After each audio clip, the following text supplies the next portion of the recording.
Thank you for coming. Can you hear me okay in the back? Yes. You can? If you have trouble hearing, just wave your arms. I won't see you, but you'll get good aerobic exercise.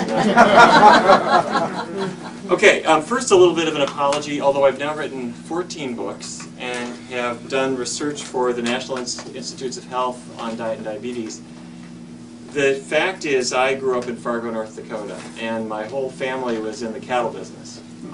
My grandfather was a cattle rancher. My uncles and cousins are still in that business. My dad grew up on a cattle ranch. And every day of my life, I ate roast beef, baked potatoes, and corn. Except for special occasions when it was roast beef, baked potatoes, and peas. But I'm very grateful to my father for hating the cattle business. He got out of it, and he went to medical school, and then spent time in the Army and was in Germany for a while, and came back and stopped in Boston where he studied at the Joslin Center. And moved then to Fargo, North Dakota, and was the resident diabetes expert for that whole area. But he often described diabetes as being a rather thankless condition, where we have more and more complications, more and more medications, and we're waiting for that one good idea. And I think we've found a major turning point in our approach to this condition. I'd like to share this with you now. It started out, I was sitting at my desk one day in Washington. 22 years ago, I started an organization called Physicians Committee for Responsible Medicine. Are some of you PCRM members, by the way? Thank you for your support. We appreciate it very much. And as you know, we promote preventive medicine, especially good nutrition. We do clinical trials. We conduct research, but we also advocate for higher standards in research. That means we oppose unethical human studies, but it also means we vigorously promote alternatives to animal use in research. And I have toxicologists on staff who do that kind of thing. And the phone rang one day, and it was a woman who was the executive director of a diabetes foundation in Virginia. She said, "I'm tired of doing research on mice and rats. It's not really helping very much, and could we do some more human-oriented research and more nutrition-oriented research?" She invited me to work with them to design some research trials. And the first one that we did took a very different view of the kinds of diets that people need for diabetes. First, just to get on the same page, diabetes is a condition where there's too much sugar in the blood. The sugar is glucose. And glucose is not poison. It's supposed to be in your bloodstream on the way to get into the cells of the body where it acts as fuel. Glucose powers your muscles. Glucose powers your brain. You know, if a person is going to run a marathon, they carbo load. You know what I'm talking about? They eat lots of rice and lots of bread and lots of pasta. They're trying to get glucose into the system. It goes into the muscle cells, it goes into the liver, and it's stored. So glucose is a good thing. The problem is in diabetes, it's not going into the cells, it's staying outside. It's circulating around in the blood over and over and over again. And it can damage the blood vessels, the tiny blood vessels at the back of your eye. They're attacked by high levels of glucose. The heart is attacked by glucose. The kidneys have blood vessels coursing through them, and they're attacked by this high blood sugar. And you have nerves going all the way down to your feet, and those nerves are nourished by blood vessels, and they're attacked also. So diabetes is a leading cause of loss of vision, loss of kidney function, abnormal nerve symptoms and nerve pain, and you have a 65 or 75% chance of having a fatal heart attack. That's the bad news. The good news is that there's a lot that we can do about this, and I'll share that with you. Now, so many people imagine if there's too much sugar in the blood, don't eat sugar. And don't eat anything that turns to sugar, like white bread or starches. You know what I'm talking about. This is typical diabetes advice, right? Mm-hmm. Well, if you look around the world, those populations that eat the most starch, I'm talking about rural Japan. What's the dietary staple in Japan? Rice. They're eating rice all day long. There's lots of carbohydrate. And yet they have much less diabetes in Japan than if a person moves from Japan to Vancouver or Seattle or Chicago or Vero Beach. Their risk of diabetes goes up 400%. They are no longer eating rice. They start eating cheeseburgers and cheese pizza and fried chicken, and they get more diabetes. Carbohydrate is not the cause, and it never was the cause of diabetes. And a low-carbohydrate diet is very limited in what it'll do for this condition. You know that's true. If you look within this country, vegetarians have less diabetes than non-vegetarians. So our first diet trial, we used a vegetarian diet. We used a vegan diet. Now, vegans are not people from the planet Vegas. A vegan diet means totally vegetarian. No meat, no dairy, no eggs. And we also kept oils really low. And we compared that to a diet following the American Diabetes Association guidelines. And you know what that is. It's don't eat too much carbohydrate. Try to keep the carbohydrate fairly stable from day to day. Don't eat too much fat. And if you need to lose weight, cut calories. Well, we did a head-to-head test. The vegans won hands down. Their blood sugars dropped more, their weight dropped more, their cholesterols dropped more, and despite the fact that it was a small pilot study, the results were significant, and so we published them in 1999 in a journal called Preventive Medicine. We then did another study. I wanted to investigate what this diet does inside the body. So I brought in a group of women. Everyone was after menopause. Everyone had moderate to severe weight problems, and they were all feeling stuck. Like, I've tried every diet. You do low carb, low calorie, this and that and the other thing, and they weren't really getting lasting results. So we brought them in, same diet, vegan, low fat. So when I say vegan, no animal products. Breakfast might be a big bowl of oatmeal with cinnamon and raisins. If you want to have sausage, it's got to be the vegetarian type sausage. Lunchtime, if you're going to have soup, it's not going to be the chicken noodle. It would be vegetable soup or split pea or lentil soup or something like that. If we're at an Italian restaurant, pasta is okay, but it would be not the Alfredo sauce or a meat sauce, but a marinara sauce. Keeping oils low. That's the whole diet. No exercise was allowed because exercise is good, but we're zeroing in on the effective diet. So the group of women came in, they started the diet, and they lost weight. About 1 pound per week, week after week after week after week, which is impressive. Their cholesterol levels fell. So why were they losing weight? Well, we found why. The first reason is the diet is very low in fat. If it's vegan, how much chicken fat is in my diet?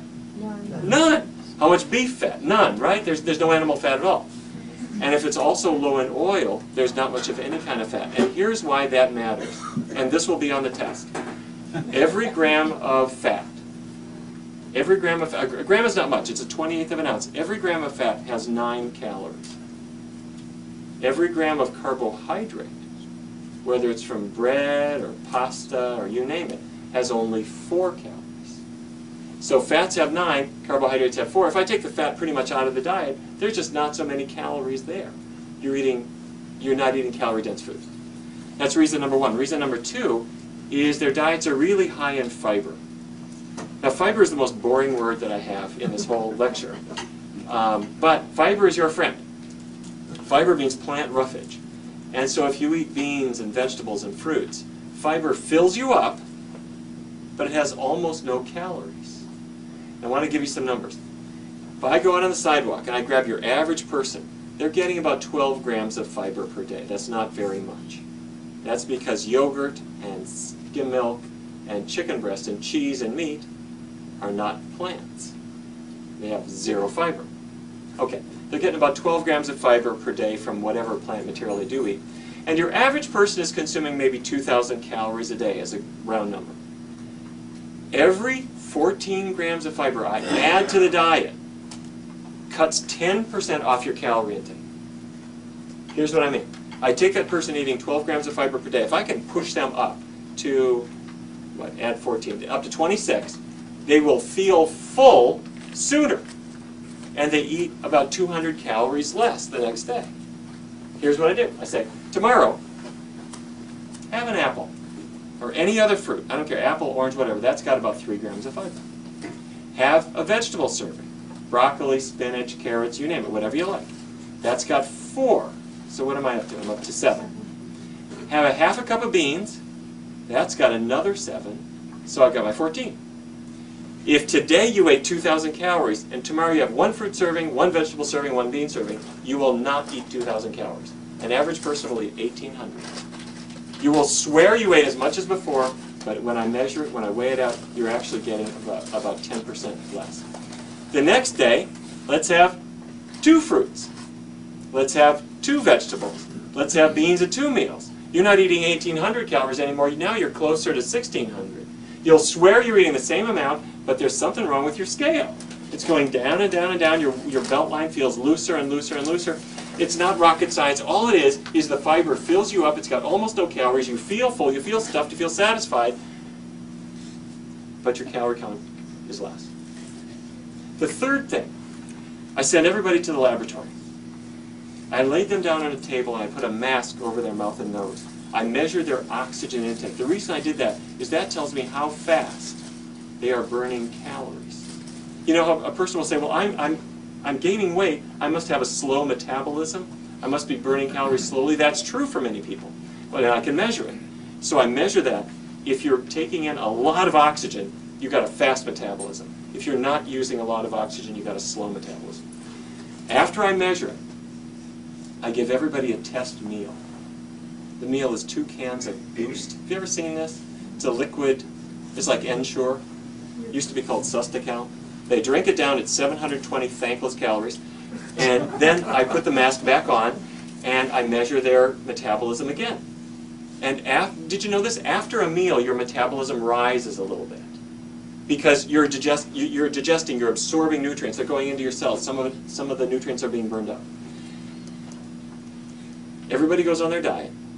14 weeks later, they come back in the laboratory, they lie down again, I put the mask on, I check their metabolism, I give them the same 2 cans of Boost, and we found something really remarkable. Their bodies were not the same. Their after-meal calorie burn was about 20% higher than it had been before. Same person, same location, same meal, but they are burning calories faster.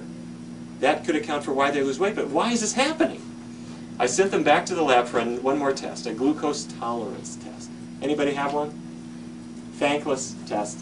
You drink 75 grams of glucose in a syrup, and then you get stuck in the arm. We measure your glucose level and your insulin level. That shows us how long does it take for the sugar to go into the cells of the body and get out of the blood. And that gave us our answer. We found that by being on the vegan diet, after they had Boost or any other food, their body absorbed the nutrients. The nutrients went from the blood into the cells significantly more rapidly, meaning they had more insulin sensitivity. Are you with me so far? The reason they were losing weight is partly because there was less fat in the diet, and fat has how many calories per gram? 9, you're right. There was more carbohydrate, which is only 4. They also had more fiber, so they were full sooner. But they had a better calorie burn after every meal. After they ate breakfast or lunch or dinner, the nutrients from the foods went into the cells faster to be burned up and liberated as body heat, rather than stored as fat. We call that the thermic effect of food. Everyone has some, but on a vegan diet, you have a measurable increase. It's not huge, it's little, but you get it for about 3 hours after breakfast, 3 hours after lunch, 3 hours after dinner. We'll take it, it's good. So, if nutrients are getting into their cells, if glucose is getting into the cells, if glucose is getting out of the blood into the cells, this ought to be a really good diet for diabetes. And so, starting in 2003, the National Institutes of Health funded my research group to do a study comparing a diet that's vegan, low fat, and low glycemic index, that's the package, against the ADA diet. Glycemic index, you know this? This is rating different kinds of carbohydrate for whether they cause your blood sugar to spike high or not so high. Like white bread causes a big spike in your blood sugar. Beans don't do that. Everybody comes in. We had 99 participants. Half of them get the ADA diet, half of them get the vegan diet. And let me describe a case to you. There was a man named Vance. Vance was a retired Washington, D.C. policeman, but he was not an old man. His grandfather died at 30. Vance was 31 when he was diagnosed with type 2 diabetes. Came in, and to give you an idea of his numbers, do you know about hemoglobin A1C? That's the main measure for your control. If I check your blood sugar right now, that tells me your blood glucose at the time I do the test. If I check your A1C, that gives me an average over about a 3-month period. It's a good measure of control. It should be below 7, or as close to 6 as possible, really. And Vance was not good. My average person in the study was at about 8. It's not good control. Vance was 9.5. And he said, well, I eat barbecue, I eat chicken wings, I'm not really paying much attention to my diet. Well, he jumped in, he did the vegan diet. He made old-fashioned oatmeal, and he liked vegan soup, said he would have a chili that would be vegan, whatever. Did fine with it. His A1C dropped and dropped and dropped and dropped. He lost 60 pounds over about a year's time. And his A1C had been 9.5, was down to 5.3. His doctor said, I can't justify keeping you on medication anymore. Imagine what that feels like, to have family members lose their feet or lose their vision, and to see yourself with this diagnosis, and to have a prescription get higher and higher and higher, and to have suddenly the numbers go the other way, and to have your doctor say, let's stop. It's a wonderful thing. And it's not, let me give you another case. These are real people. These are not composites, and Vance is his real name. A woman named Nancy came into the study. She was 60 years old. She was on 2 medicines. She was on metformin and a sulfonylurea drug, like glipizide or glyburide. And very rapidly we had to stop one of her drugs. And she lost about 40 pounds. And she started ratcheting down and down and down on the second drug. The last time I talked to her, she was on 250 milligrams of metformin twice a day. That's a baby dose, basically, very small. And she was in dramatically better control. Her A1C was in the low 6s. But a couple months into the study, she said, I had the most remarkable experience last night. I said, what was that? I was cooking, and I got down all my jars, and I opened all of my jars up, and I was preparing dinner.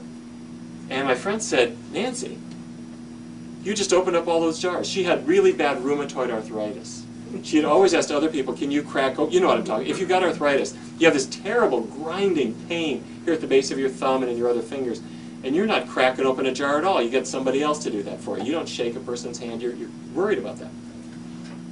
She hadn't noticed it. It gradually went away. And that shocked her. It did not shock me, because I wrote a book some years ago called Foods That Fight Pain, where I described the evidence that arthritis in some people is linked to food. Not everybody gets better, but about half of people have an identifiable diet trigger for it. Dairy products is the most common one, and there are others too. In her diet, it was vegan. There's no dairy products at all. Her arthritis went away. I'll give you one more case.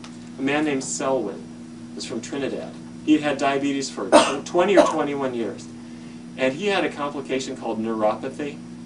Neuropathy is the nerves are attacked. And this is not fun. The good kind of neuropathy is numbness, where you can't feel things anymore. The bad kind, I mean, good in quotes. The really bad one is pain, where the nerves start sending burning sensations up to your brain. And Selwyn said that night after night, he would have this painful burning that comes, and it's associated with depression, and there's no drug that reliably makes this go away. Anyway, he came into the study, and he was on insulin, and his insulin doses came down and down and down. His blood sugar got under much better control. He wasn't overweight. He didn't need to lose weight, and he didn't really lose much weight. But about 6 months into the study, he said to me, my neuropathy is gone. I said, let me make sure I understand. You've done the vegan diet. You've done really well. You're on less insulin, but your blood glucose is best control it's been for a long time. And your neuropathy has improved a lot. He said, no, that's not what I'm saying. I'm saying it's gone. And that did not surprise me either, because in the late 1980s, a researcher named Milton Crane in California tested a vegan diet along with exercise. Now, I don't use exercise in my studies, because as much as I like exercise, I'm isolating the effect of diet alone for scientific purposes. So we don't change activity levels at all. But Milton Crane said, he brought in 21 people, everyone had painful neuropathy, and he said, do a vegan diet and regular vigorous exercise every day. And out of 21 people, 17 were pain-free in 2 weeks. The other 4 had a partial improvement, so it's not perfect, but it's great. It's the best treatment that we have for it. Now, at this point, you might be saying, okay, I'll believe it works, but can't I have a little salmon every now and then? Do I really have to do this vegan diet all the time? Do I have to get a tie-dyed shirt? Do I have to change my philosophy? Do I have to acquire a taste for folk music? What's this about? Well, there is actually one safe way that you can prepare salmon so it won't hurt you. Here's what you do. You get a not very big cut of salmon and cook it thoroughly. And once it's cooked, cut it into bite-sized pieces and then put it on a small saucer or a small dish and put it on the floor and call your cat over to eat it. Because your cat is a carnivore, your cat won't be hurt at all. But you're a primate, you can't eat it. You know, a lot of people do ask me about fish. They say fish has good fat in it, doesn't it? I mean, that should be all right. Fish has good fat, but you know what?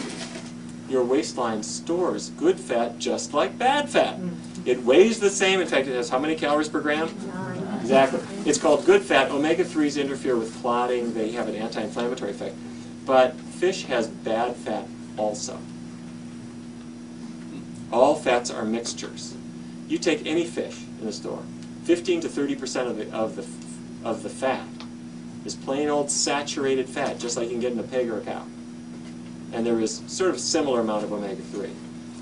And people who have trouble losing weight on what they think is a healthy diet, one of the first things I want to do is take that salmon out of their diet. Chinook salmon is 50% fat.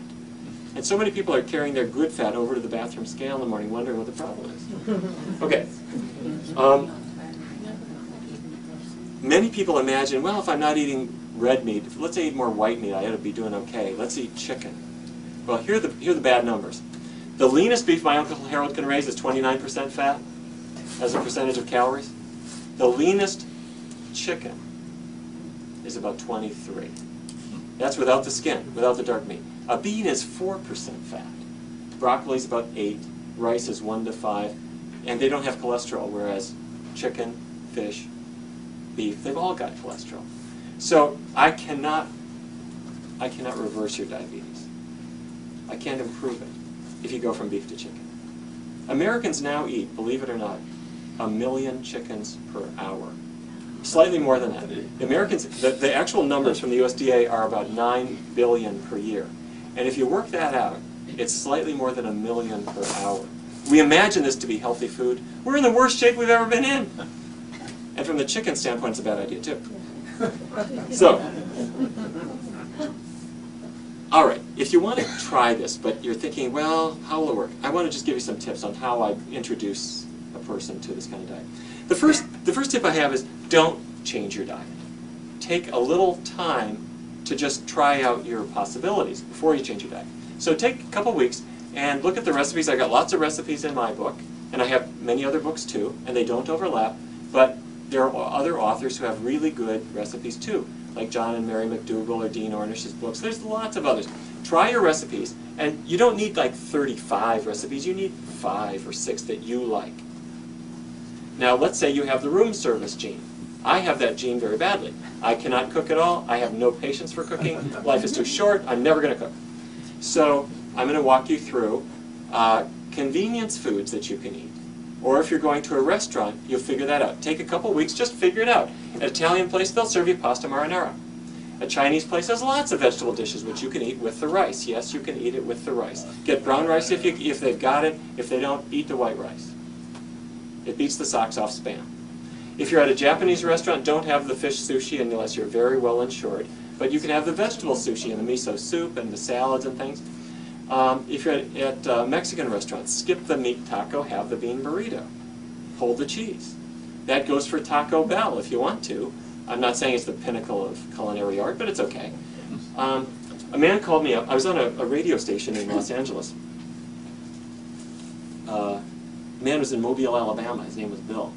And he was a truck driver, and he called into the radio station. He says, I'm on insulin 3 times a day. I'm not in good control. I can't really control what I eat. I said, well, where do you eat? He said, Taco Bell, Burger King, and whatnot. And I said, well, have the veggie burger, and at Taco Bell, have the bean burrito. And at a grocery store, they got a salad bar there. And it's not just lettuce, it's 3-bean salad and chickpeas. Load up on that, put that in the cab of your truck, buy some oatmeal, old-fashioned oatmeal, and a glass bowl, and just microwave it. 3 minutes, it's ready. Okay, he said, I'll try it. 2 weeks later, I'm back at my desk in Washington. Phone rings. It's the same radio station. He said, can you go on the air right now? I got Bill on the line. And Bill said, this is the most amazing thing. I woke up this morning, my blood sugar was 62. If you don't know those numbers, that's low. And I said, well, Bill, I'm delighted, but I'd like you to call your doctor because you need much less insulin. He said, oh, I did that last week. His blood sugar plummeted right away. And it was already too low, and he needed less and less and less medicine. Now, part of the reason I say this is I want to encourage you to give it a try. The other reason is I want to warn you. We're not fooling around. This is a serious diet. And if you're on serious medicines that have been endeavoring to push your blood sugar down, and suddenly your diet gets out of the way, your blood sugar can really fall. Now, if you're on diet alone, or if you're on metformin alone, or if you're on Actos alone, these are medicines that will not likely cause hypoglycemia. But if you're on insulin, or if you're on a sulfonylurea, this means glipizide, glyburide, glimepiride, you're going to become hypoglycemic. Very likely. Now, this is not bad. This is good news. You'll be happy when it happens, but I want you to be prepared. And by being prepared, tell your doctor before you start the diet that you're making a big diet change, and keep your doctor's number handy. Keep glucose tablets around or something else in case you get shaky, so that you can take you can take them to bring your sugar back up temporarily. My book has a whole section on hypoglycemia. Read that. Have a glucose monitor and check yourself, because you're not going to. People come into my studies and they say, my blood sugar is never going to be too low. It's always too high. I say, just wait when you do this. Now, for some people it doesn't happen, but for most people it does. So it's not a bad thing, just be ready for it, okay? The other thing is take a multiple vitamin.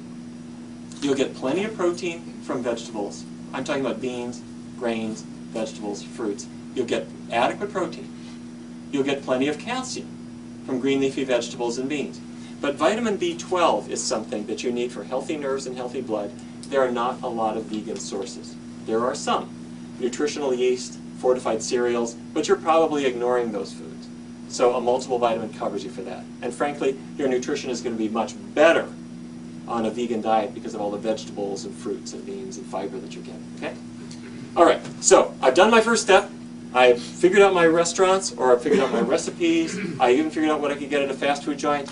I think I'm ready to try it. So now, step 2 is take it for a 3-week test drive. Not forever, just 3 weeks. But during these 3 weeks, don't stick your toe in the swimming pool and think, well, I'll try it a little bit. I'll have a healthy meal on Tuesday and one on Saturday and one the no, don't do that. Do it every meal, every day for 3 weeks. Even if you hit an obstacle, like you got invited to Outback Steakhouse, you do it there. They've got a vegetable plate for you. Why do I say this? First of all, it's a great learning experience to see how to eat healthy, even in the face of life's challenges. Secondly, you're going to feel what it's like to be on a healthy diet. You're going to see your weight start to come down. Your blood sugar get better. Your blood pressure is coming down. If you've got a monitor, check that too. Your cholesterol is starting to come down. It's not all the way, but it's coming. And the third thing is, your tastes will change. Did any of you ever switch from whole milk to skim milk? Let me see your hand. Okay, when you did, oh, almost everybody. When you did, what was the skim milk like at first? It tastes watery, and it doesn't even look right, does it? Kind of blue? All right. As time went on, did things change? Yes. What? What happened? You got used to it? Did you get used to it? Okay. Did you ever go back and taste whole milk again? Yes. What was that like? It's too thick. It's almost like paint. Well, wait a minute.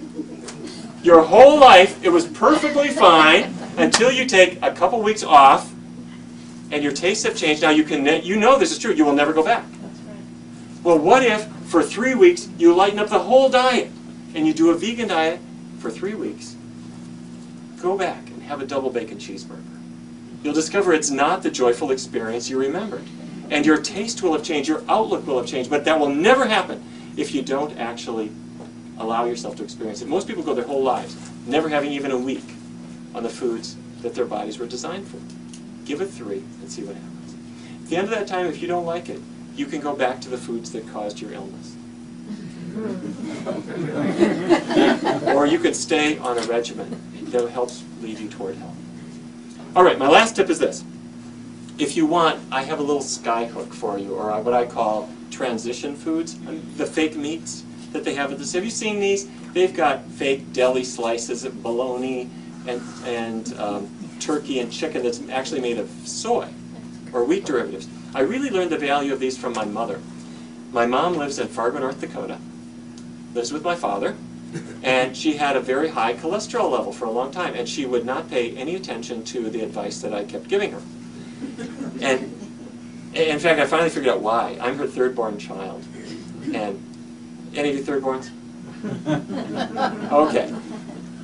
This is true. And parents, if you've got 3 or 4 kids, you know this is true too. If you open up the family photo album, there's lots of pictures of the first one. There's some pictures of the second one. To find the third one, you got to look in the index. And what I mean to say is your parents love you, but they pay no attention to anything that you are saying. So I was telling my mom she has hypercholesterolemia. She's got atherosclerosis. She thought it was cute I knew big words, but she was paying 0 attention to any advice I was giving her.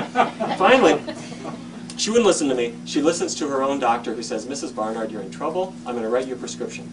She says, okay, what is it? It's a cholesterol-lowering drug. Okay, how long do I have to take it for? He said, you don't understand what I'm saying. I want you to take this drug every day for as long as you live. She said, what? I've got to take this drug forever? What kind of drug is this? She says, I'm going to think this through. I've got to go home. She walks home. She picks up a book I wrote called Food for Life. And Neal told me that if I make these recipes, my cholesterol level ought to fall. My mom does it. She becomes a vegan. And she really does it every meal, every day for about 6 or 7 weeks. She goes back to see the doctor. The doctor draws a blood sample and sends it off. And when it comes back, he brings the slip into the room. And he apologizes to her. He says, our laboratory isn't working correctly. Because this is a totally normal cholesterol. Nobody's cholesterol could drop 70 points in this short period of time.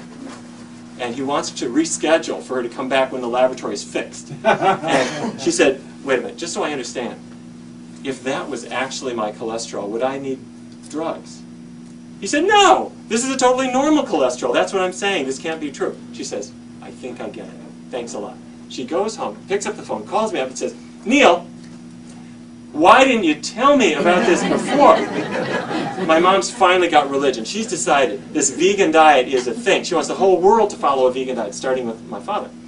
So my dad, he grew up on a cattle ranch, and that's his whole kind of pattern, except for one thing.